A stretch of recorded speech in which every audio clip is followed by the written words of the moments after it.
Bonjour mes amis, que Dieu vous bénisse, que le Saint-Esprit, l'Esprit de la vie, l'Esprit de notre Seigneur et Sauveur Jésus-Christ, l'Esprit de la paix, l'Esprit de Dieu, l'Esprit qui mène les personnes à la bonne direction, le guide de ceux qui servent Dieu, le guide de ceux qui sont enfants de Dieu, le Saint-Esprit, qu'il vienne illuminer la compréhension de vous tous, afin qu'ayant conscience de ce qui est correct et de ce qui est erroné, chacun vienne prendre la bonne décision, faire le bon choix. Cela plaît à Dieu. La personne n'a pas besoin d'être religieuse, elle n'a pas besoin de mériter, la personne n'a pas besoin d'être bonne ou charitable, elle n'a besoin d'être rien, de ne rien mériter. Mais quand cette personne qui sait, qui a conscience de ce qui est correct et erroné, et opte, choisit ce qui est correct, alors cette personne est en train de cheminer dans la direction de Dieu, car Dieu est juste. Dieu est tout ce qui est parfait, juste, correct, intègre. Dieu est tout ce qui est droit, parce que Dieu est justice. C'est de Dieu qu'est née la justice. De Dieu est née la justice, ce qui est juste. Par exemple, vous qui me regardez en cet instant, vous avez vu le témoignage de ce garçon, ce beau témoignage, un exemple authentique, merveilleux, magnifique. Ce jeune homme, lorsqu'il a dit « Mon Dieu,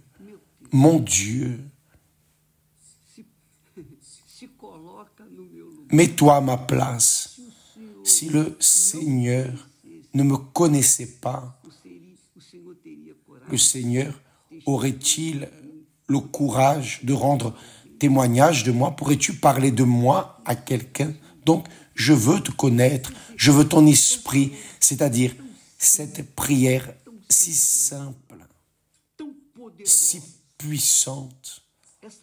Cette prière a atteint le Seigneur, le trône de Dieu, et a amené la réponse immédiate. Bien, le témoignage est là pour que vous puissiez le voir à volonté, car véritablement le témoignage de ce jeune homme est colossal. Son exemple, il a reçu le Saint-Esprit et il dit « J'ai été guéri, je peux dire aux autres que j'ai été guéri, mais je ne te connais pas encore. J'avais été guéri, mais je ne connaissais pas encore le Seigneur. Et seul le Saint-Esprit peut faire cela, nous faire connaître Jésus. Seul le Saint-Esprit a le pouvoir de révéler Jésus à chacun de nous. Il ne sert à rien aux personnes d'avoir des informations, des orientations, des prières. Si le Saint-Esprit ne révèle pas à cette personne son Fils Jésus, rien n'arrivera. Mais pour qu'il fasse cela, la personne doit être sincère, transparente. Maintenant, il est important, j'étais en train de penser à ce sujet, je vous demande, une personne, pour être sincère, a-t-elle besoin de le mériter? Je vous pose la question. Le sincère, lorsqu'il arrive vers Dieu, il devient méritant. Mais je vous demande, pour que la personne soit sincère, doit-elle mériter? Doit-elle être une bonne personne, charitable? Doit-elle être une personne du bien? Non.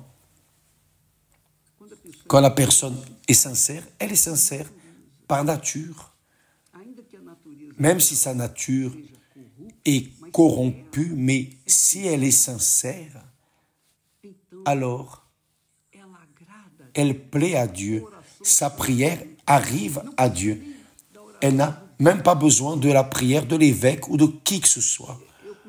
J'ai l'habitude de dire aux personnes que Dieu ne fait pas de magie. Dieu ne fait pas de magie. Il ne change pas la vie des personnes ainsi, au sens matériel, du jour au lendemain ou d'un seul coup. Non, mais il commence le changement en nous, en changeant notre pensée, en changeant notre âme, notre cœur, notre esprit, pour qu'alors, peu à peu, nous venions conquérir notre espace. C'est comme monter un escalier. Vous y allez pas à pas. Personne ne monte de 2 en 2, 3 en 3 marches. Non, c'est pas à pas. Mettez cela dans votre tête, mes amis, parce que lorsque nous parlons de Dieu, du pouvoir de Dieu, d'avoir le Saint-Esprit, lorsque la Bible parle des choses impossibles, vous pouvez être sûr, les choses impossibles sont possibles pour Dieu. Sauf que Dieu ne travaille pas dans notre temps, il ne fait pas en accord avec notre volonté, mais en accord avec sa volonté, car sa volonté est toujours meilleure pour nous que notre propre volonté. Vous savez cela? Par exemple, vous qui vous êtes mal marié, vous vous êtes marié car vous avez choisi. Votre choix a été mauvais, n'est-ce pas? Alors, c'est ainsi que Dieu travaille. Il travaille de la manière suivante. Il veut choisir pour vous. Il veut faire le choix pour vous, car son choix est meilleur, car il est Père, il est Dieu, il sait qui vous êtes. Il veut le meilleur pour vous. Il donne dans la bonne mesure, ni plus ni moins.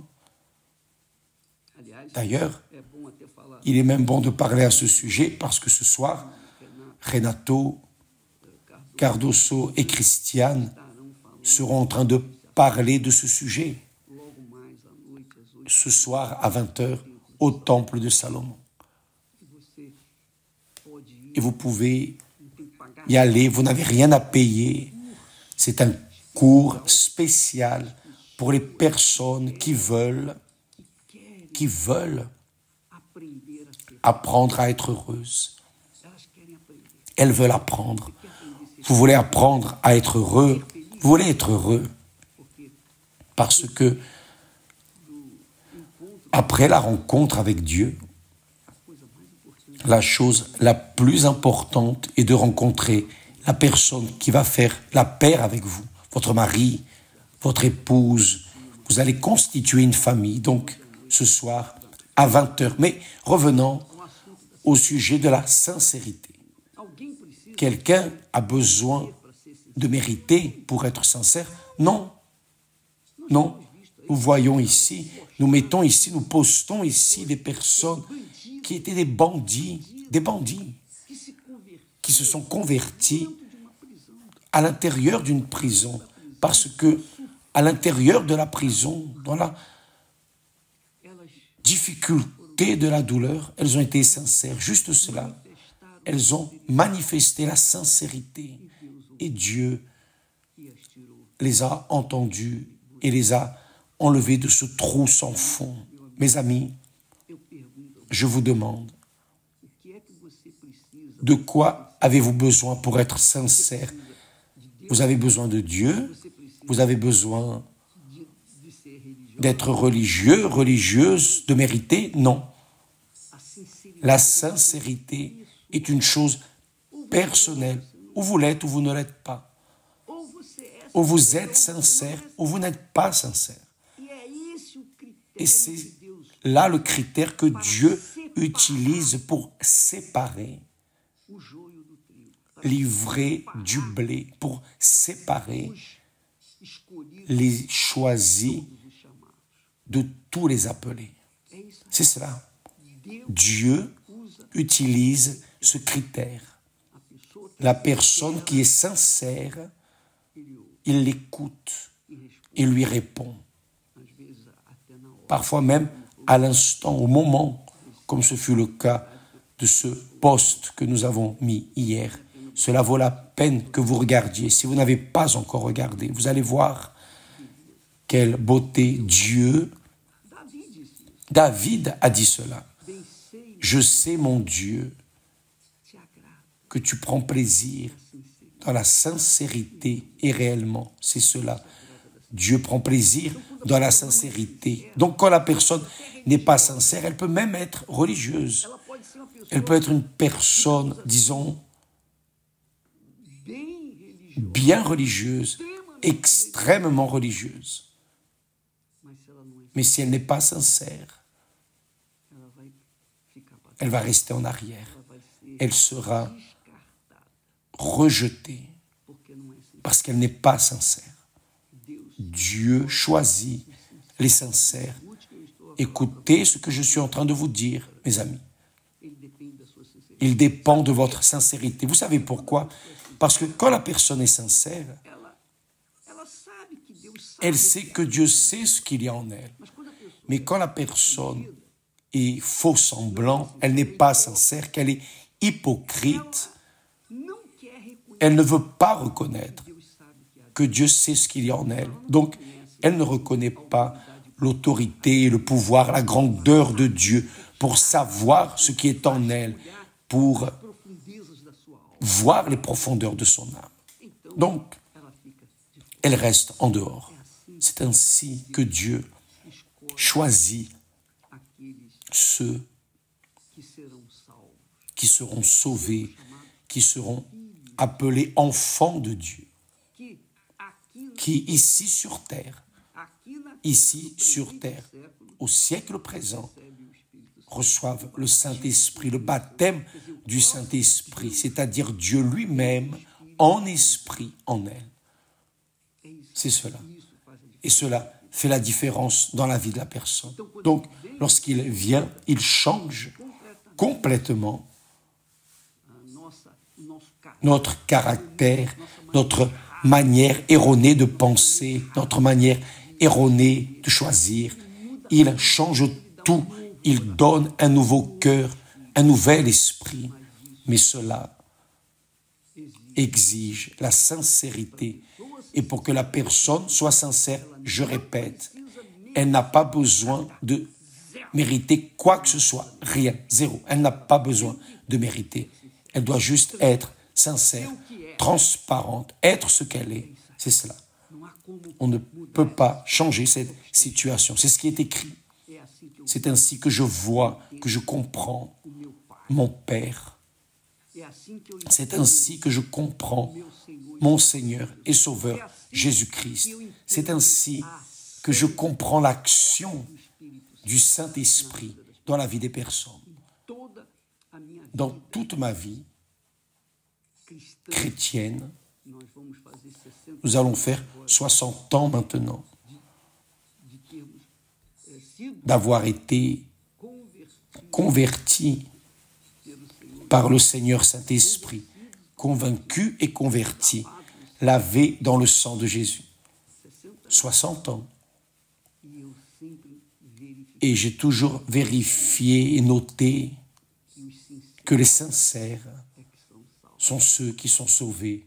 Les hypocrites restent en arrière. Vous pouvez lire cela dans le propre texte de Matthieu, chapitre 23, quand Jésus parle, il y a un discours discours de jugement, il a un discours de révolte contre les pharisiens, les hypocrites. Il est l'hypocrisie. Il est l'hypocrisie, mais aime les sincères. Prenez soin de cela. Maintenant, en sachant cela, lorsque vous prierez, n'oubliez pas, n'essayez pas de faire semblant une chose, de faire semblant d'une chose que vous n'êtes pas. N'essayez pas de faire semblant, sinon vous resterez en arrière. Cela ne sert à rien de donner la dîme, l'offrande, de donner tout l'or, tout l'argent que vous avez. Mais si vous n'êtes pas sincère, il n'y a pas d'affaire, il n'y a pas de foi, et il n'y a pas de paix. Que Dieu vous bénisse tous et à demain au nom du Seigneur Jésus. Amen.